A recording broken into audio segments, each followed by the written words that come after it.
Chivalry 2 is nearly upon us, the latest entry into the medieval hack and slash game arena, of which there are only two other games, Chivalry 1 and Mordhau. Maybe Bannerlord at a push. We're going to look at 10 ways that Chivalry 2 is different from those two games, mostly Mordhau because it's more recent and the more popular game now, so most comparisons will be drawn to that. And these changes will be things to do with the gameplay and the combat system, not the obvious stuff like, the graphics are better. So, let us begin. So, you know how in Chivalry 1 and Mordhau, when you tap block with most weapons, you'll block for like 1 second and then the block will go back down, leaving you vulnerable for a short time before you can block again. Well, no longer, as big change number 1 is constant blocking for everybody, no matter the weapon you're using or if you're using a shield or not. So this is pretty huge. This is a pretty big difference, one that might be quite controversial, as it really does change the game up quite drastically. Because in Chivalry and Mordhau, it's always been about drawing out the enemy parries, getting them to make the mistake of blocking too early so that you could follow up with a strike that they couldn't block. Well, you can't do this anymore. Well, you can potentially if you trick somebody. You can still feint and stuff like that, so you could draw out that early parry and hope that the person drops their block, but they might not. And even if they do, they might be able to get their block back up in time. So as you can imagine, this changes gameplay quite drastically. I think, honestly though, for the better, because it just kind of makes more sense. It always did seem a bit silly that you could only hold a weapon up to block for 1 second. I'm sure most of us could hold a sword up like this for at least a few seconds before our arms got tired. So having to drop it after a second never really made too much sense, and now it's kind of more realistic in the sense that you can hold weapons for longer. And yes, it does drain your stamina, so there is a cost. You can't just hold block forever. It also leaves you vulnerable to various blocking stuns and things like that, so there is a price to pay if you do hide behind your block too much. All in all, this is just kind of making the game a little bit more friendly to newer players, because that's something that Chiv 1 and Mordhau doesn't really do at all, and it's a very deep system that if you have to come in as a new player and you're playing against all these experienced players, you're not going to have a chance for a long time. But having constant block definitely helps that, as you don't make so many mistakes of parrying too early, and will maybe help keep more players around for longer. But as I say, that might be a little bit of a controversial decision with some of the more hardcore veteran players of Mordhau and Chivalry, but we'll see how it goes. I personally like it. Now the next thing is no big huge change, but it is a change nonetheless, all to do with classes. They're still in as Chivalry 1 had them, but just a little bit different now. They've got a bit more about them than just being a different weapon set that you're allowed to bring. Now as with Chiv 1, we've got 4 different classes we can choose from: Archer, Vanguard, Footman and Knight. But all these 4 classes have 3 subclasses within them, each with different weapons, different perks and different abilities. You may want to pause and read if you like. Under the Archer class, you've got the Longbowman, the Crossbowman and the Skirmisher, which is basically a javelin thrower, so a few different playstyles. For Vanguard, you've got the Devastator, who can use two-handed weapons with no speed penalty, as others have. The Raider, who can bring 2 main primary weapons. I'm not sure really what the use of that is, but hey, you can do it. And the Ambusher, who does 35% extra bonus damage when stabbing people in the back, basically. Under Footman, we've got the Poleman, who has bonus damage on his charge attack and can throw around some medkits. You've also got the Man-at-Arms, like in Chiv 1. He's very quick and agile and also has a shield. Then you have the Field Engineer, who's kind of a support class, who can also build various things. With the Knights, we've got the Officer, who's very much a support frontline kind of fella. And then there's the Guardian, who's supposed to be the tank of the bunch. He comes with a big old shield, he's super tough, gonna be the one to keep the fight going. And then you have Crusader, who's more the damage dealer type, as he has the two-handed weapons, he's got a fire pot, so all about murdering everybody. So there is a class system, much like Chiv 1, but not in Mordhau, where you get to kind of do what you like and create your own thing. This is going to be a little bit more restrictive to those who are used to the freedom of Mordhau, but it should feel pretty familiar to veteran Chiv players, as it's very much the same sort of deal, just a bit more in depth. Which is good. I think it gives you more of a specific role. Do you want to be pushing on the front line, supporting the front line, supporting the back line, being the back line? There's a place for everybody. It does mean there'll be less naked pan-wielding psychos running around, but I don't think that's a bad thing. The next change you may have noticed reading the class screens, abilities are now a thing, indicated by this yellow circle in the bottom left. This yellow bar will go up and down depending on your score as you perform actions in the battle, from killing players to supporting teammates to killing teammates. It's all about the score, and the more score you get, the quicker it goes up. And when it's filled up, you can use your special ability. In the case of this class, I can accrue medkits that I can throw to my teammates to heal them up. and most of these are geared towards the class's role, like being support or damage, but there's a whole bunch of different things. The archers can put down a brazier where they can light their arrows on fire to make them do some extra damage. Other abilities include a banner which you can put down to heal nearby troops, the war horn that can heal nearby troops, a quiver that can refill ammo, and the fire pot, which is essentially a Molotov, of course. So this is a nice addition, I think, to give your class something special it can do every now and again. And it does eliminate those stupid fire pot spammers that were in Mordhau, people that just used to have loads of fire pots and would just run around throwing fire pots, then they go refill the fire pots and throw more fire pots. Well, thankfully we can wave goodbye to them in Chivalry 2. But yeah, abilities seem like a nice addition, especially the healing. It can help keep a push going and things like that, so could be nice for some clutch plays if used well. For the next change, it's all about what I've just been mentioning, healing. There is a lot of healing in Chivalry 2, which does help keep the gameplay going. So change number 4 is healing. And while it isn't necessarily anything new because Mordhau had healing, it's now a little bit different because everybody now carries a bandage to heal themselves, at least once. So no matter what class you play, you'll always have at least one heal available, although there is still regen over time, so you don't have to use it, but it's good if you're in the middle of a fight and you want to keep going and you need a quick heal, you've got it there. There's also the abilities like the war horn, as you just saw there, also that banner, so there's lots of healing around, which can really help the momentum of a push keep going if used well. So this overall I think is a change for the better. It helps keep the action alive, means you don't have to stand out the way just recovering all the time. You can just get a quick heal, wait out the way for 5 seconds, and then you can be back into it. Somebody just threw me a medkit there. You can see my health is going up slowly, so it's not an instant heal or anything. You are still going to be vulnerable for a few seconds while your health refills, but yeah, might help you die less. Now on to another big change in the name of keeping the gameplay going. You can now be downed with the chance to be revived, giving the middle finger to death. This is one of my favorite changes, I think. I do like a kind of last stand, second chance opportunity. So unless you get dismembered, there should be a good chance you'll have a second chance to get yourself up by, as you can see with this guy, punching people. There is a chance to revive yourself if you can land a couple of hits on an enemy.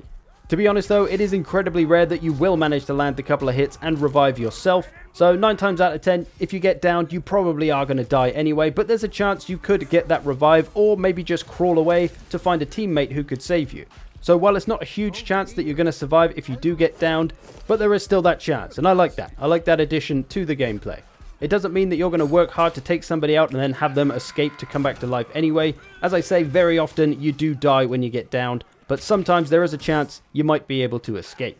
And it does add a certain element of finishing off your opponent, which can be somewhat satisfactory. If you have a long hard fight with somebody and then you down them, you can save them from their shame by beheading them while they're on their knees.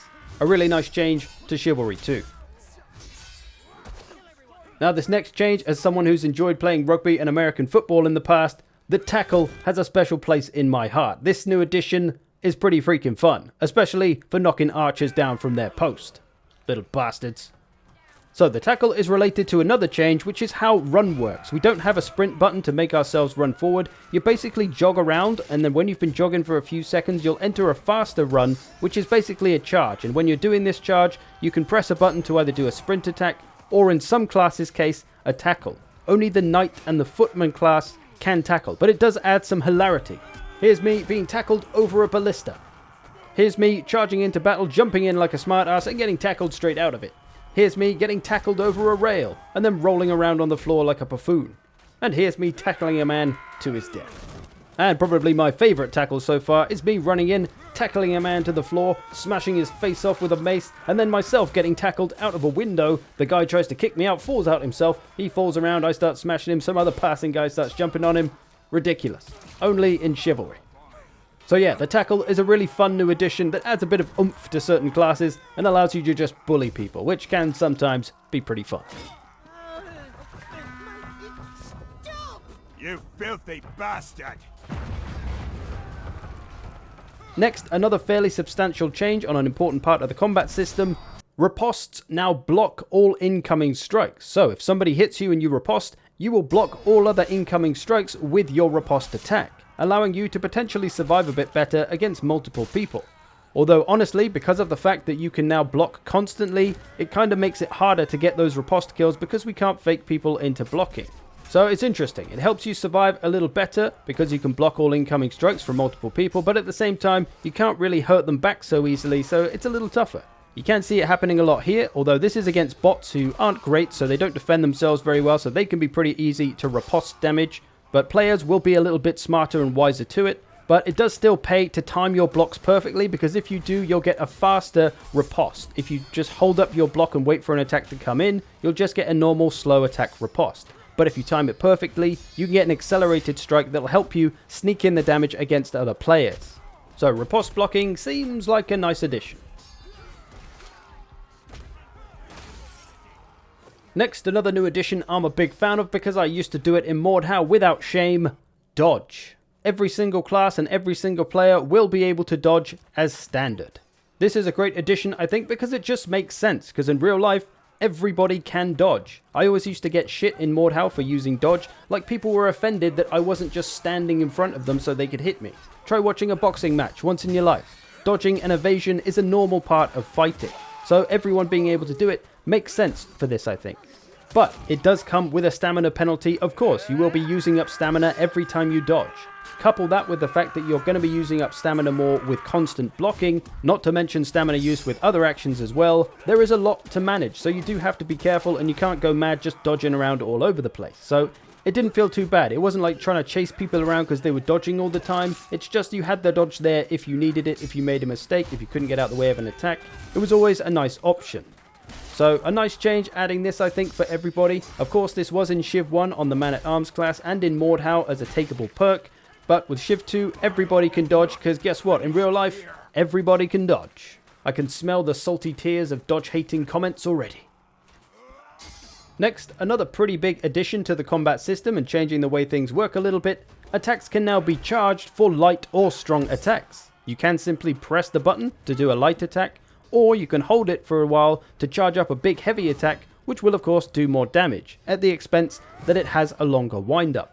So this allows you to mess with the timing of your strikes, where before we had to worry about timed parries and getting them right, but now we can still kind of time things because people are going to constant block a little bit, but they will drop their block when they think they can get in an attack. And if you do a different timed attack, a short attack, a heavy attack, it might throw them off and allow you to get a strike. So there's a bit of interplay there between the blocking and the timing and things that's going to be quite interesting.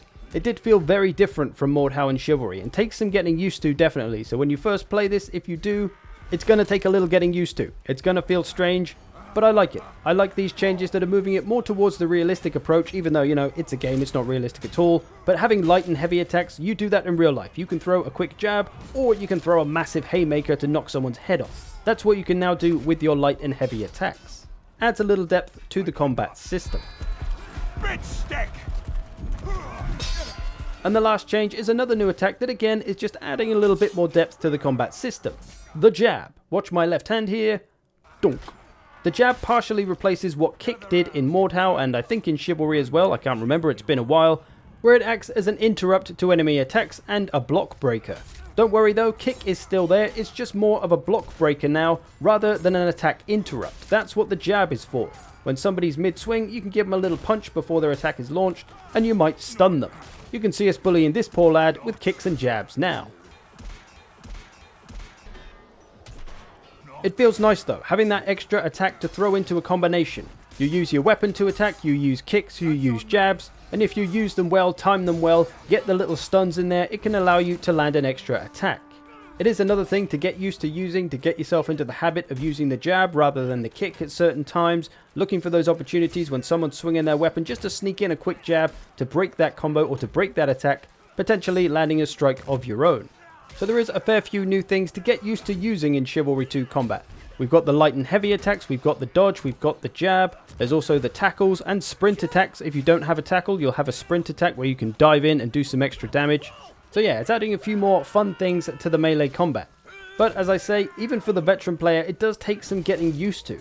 I haven't played Mordhau for a while before playing this beta, though it was a bit rusty, but it still felt like a familiar system. The changes weren't so different that I felt like I was playing a completely different genre of game. It's all still the same feels, but I think if you're an experienced Mordhau player, this is going to feel very different and take some getting used to.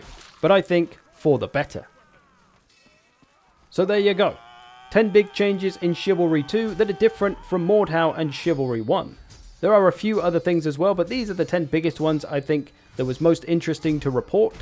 but it felt good for the most part. There were a few issues I had with the Chivalry 2 beta that I played, but I'll document that in a separate video. But overall I did enjoy the experience, and it is a nice step forward in a lot of ways for this genre. It seems like the game is just supposed to be a bit more fun and a bit more accessible to more people than Chivalry 1 and Mordhau. That might alienate some of the hardcore veteran players, but what are you going to do? Let me know what you think. Thanks for watching. Hope you've enjoyed this. See you in the future.